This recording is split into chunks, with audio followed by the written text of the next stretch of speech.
నీకు 12 లక్షల కట్నం నుంచి గడిచి పెళ్లి చేసామండి. పెళ్లి చేసిన కొత్తల నుంచి ఇంకా ఎక్కువ కట్నం తీసుకురామని చెప్పి ఏదిస్తున్నారు.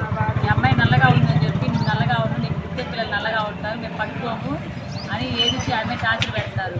ఆ అమ్మాయికి 2 రోజులు అన్నం పెట్టకుండా ఇంట్లో ఉంచితే ఆ అమ్మాయి బాగలేకపోయినా పట్టించుకోలేదు, అన్నం పెట్టలేకపోయినా కానీ బాగలేక నాన్న ఇది చంపేస్తారని చెప్పి వాళ్ళ నాన్నకి ఫోన్ చేస్తే వాళ్ళ నాన్న వచ్చి హాస్పిటల్ తీసుకెళ్ళి చూపించి ఇంట్లో వదిలిపెట్టిపోయినా కానీ ఆ అమ్మాయిని పట్టించుకోకుండా టార్చర్ పెడతారని చెప్పి వాళ్ళ నాన్న మళ్ళీ చేసి నాకు భర్త మీద నాన్న వచ్చి తీసుకపోతుంటే ఆయన వచ్చి తీసుకొచ్చాడు.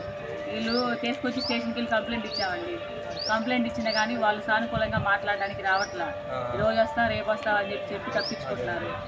ఇట్లా కాదని చెప్పి మొన్న రోజు అందరం వెళ్ళి స్టేషన్ కాడికి వెళ్తే వీళ్ళ ఆయన నేను తీసుకెళ్తాను ఇల్లు చూసుకొని 2 రోజుల్లో తీసుకెళ్తానని చెప్పి అని అన్నాడు. ఇంటికి వచ్చిన తర్వాత వాళ్ళ అమ్మ వాళ్ళ నాన్న మాటిని నాకు అవసరం లేదు, పెద్ద మనుషులు పోలీసులు బెదిరిస్తేనే నేను చేసుకోగలను, నాకు అవసరం లేదు అని. సరే అవసరం లేదు కదయ్యా, మా తిప్పలు మేము పడతాము, ఈ తిప్పలు మీరు పడండి, మాకు చేసిన న్యాయం మీరు చేయండి అంటే మాకు అవసరం లేదు, మాకు ఎమ్మెల్యే తెలిసి ఎంపీ తెలిసి అందరూ తెలిసి మాకు మీరు చేసేది చేసుకోండి అని చెప్పి చేశారు.